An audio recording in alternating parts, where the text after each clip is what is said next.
All right, in this video, we're getting ready to just review how to graph the proportional and additive relationships that hopefully you've already reviewed how to identify them in a table of values. And so you've got that Google form figured out. Now what we're going to do is just review that if you can identify it as an additive graph, how to quickly graph it onto the coordinate plane, and if you can quickly identify it as proportional, how to graph it onto the coordinate plane. All right. All right, so the first thing we'll review is some vocab up top.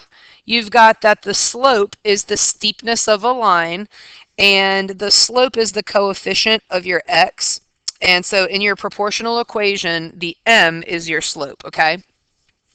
Now in your additive equations, the constant, this plus b, that's going to be called the y-intercept, and that's where the line crosses the y-axis. So I'm getting ready to review how you can use this coefficient and this constant to graph the equations without needing this input-output table. So the goal is to not need this table or this table to actually graph these lines. Now the first thing that I wanted to review with you guys is that if you're trying to graph this line, if it has a constant, you know that it's additive, and you know that if you plug in a 0, the output is going to be this number. So on the y-axis, you already know that this is going to start at a +3. And for this one, you already know that this one's going to be at a -1. Okay? Now, the other thing that they both have in common is the coefficient right here in green of 1. So what that means is, as a fraction, I can go up 1 over 1. So up 1 over 1, up 1 over 1, up 1 over 1. I can do it over here as well. Up 1 over 1, up 1 over 1, up 1 over 1. Now the beauty of a positive number is that you can actually get there by doing a negative and a negative.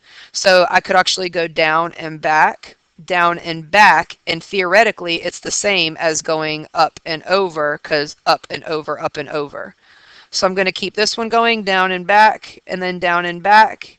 And when I use my ruler to connect, you can see you've got a straight line, and this is a straight line. I'm actually going to graph on both of them in red the parent graph. The parent graph, you might remember, looks like this. And here's the parent graph on this one. And let me just quickly put some arrows on my parent graph. So the parent graph in red here is y equals x. And that's the parent graph, you'll remember, because it crosses through the origin because of that +0. So boom, there it is at the origin. And then once again, it still has that same 1 over 1. So 1, 1, 1, 1, 1, 1. Here it is again, 1, 1, 1, 1, 1, 1. So if this is the parent graph, all the constant does is move it up or down from the origin. So because we see a +3 here, you see it's the same line, just moved up 3. And because this one had a -1, it's the same line, just down 1. So to graph additive equations, it's quite simple. To graph additive equations, whatever the constant is, that's where it starts. You can see that here in blue. And then you just move up and over 1, up and over 1, up and over 1. Now you can use the table of values to confirm that you did everything right. And by that I mean, if I look for this point here, it should be a solution from the origin. If I go over 2 and up 5 right there, it is a point on my line.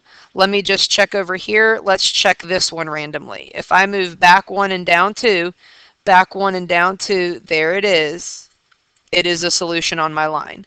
So remember, the red lines here were the parent graph. And when you have an additive equation, it just moves up the y-axis or down the y-axis like I've shown you. Now down here, we're going to take a look at proportional, and the proportional ones you'll remember, because they don't have a constant, they're always going to start at the origin.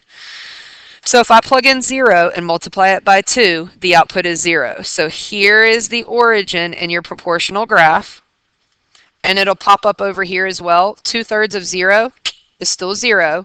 So you're always going to start at the origin. Now, with these proportional graphs, you want to use m, which is your coefficient, as a fraction. So this 2, just make it over 1. This one is already a 2/3, so it's already a fraction. So back to this first example, we're going to go up 2 over 1. So up 2 over 1 and then plot. Up 2 over 1 and then plot.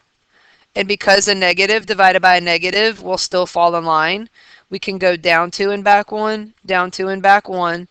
And when you get your ruler out, that's going to be our line right here. Okay? Now for this one, the whole point, y'all, remember, is that having to plug in each of these numbers and get your outputs, that's the annoying part. So even though I gave you a domain here in the table, and you could, for example, you could plug in the 6 and do 2/3 times 6, and you can get an output if you do 6 divided by 3 is 2 times 2 is 4.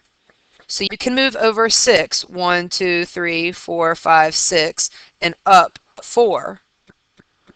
Or you could just use this 2/3. So let me erase the 6 now. Let me get rid of that. Once again, from the origin, it's going to definitely go through the origin. You can now go up 2 over 3, up 2 over 3, up 2 over 3, and there's that point right there. And again, a negative divided by a negative should still fall in line. And just go down 2 and back 3 more. So for your proportional graphs, it's going to go through the origin. And then your whatever your coefficient is tells you how to move the rest of the points. Because this was a 2/3, we went up 2 over 3, up 2 over 3. And because this was a 2, we went up 2 over 1, up 2 over 1. All right, so additive graphs, once again, the additive graphs, you have a constant that tells you where to start. And your proportional graphs will start at the origin. But then you have your coefficient to tell you how to move. Now, I want you to take a look here at the next page. You've got page 4 where you're going to try these multiple choice questions on your own. And then I'm actually going to continue in my video now here. On my video, I'm going to continue with page 5. And I'm going to walk you through example number 4 only. I'm going to do number 4 with you guys, and then you're going to try number 5 on your own and put the answers into the form. Okay, so we're on number 4 right now. And with number 4, what we are told is that a vending machine charges 50 cents per bag of chips. Now, if X represents the number of bags of chips that you're going to buy, and Y represents the total cost, this proportional relationship can be shown in this table of values. So it tells us it's a proportional relationship, which means we know to expect it to go through the origin. And that makes sense, because if you don't buy any chips, you haven't been charged any money yet. Now, 1 bag of chips is 50 cents, 2 bags of chips is $1, 3 bags of chips would be $1.50, and 4 bags of chips would be $2. So you do have a table of values, and of course you can come over here and see those points plotted. So for example, if I moved over 1 up 50 cents, there it is. I could say that 2 bags would be $1, there it is. I've got 3 bags would be $1.50 and 4 bags would be $2. So I am showing all of these possible solutions, okay? We have that it would be 50 cents per bag. And so all of this can be done with the table of values, and I think that this problem makes complete sense when you see the 50 cents and then you see all the money over here. But now what I'm going to do is I'm going to focus on the equation now with your coefficient as a fraction instead.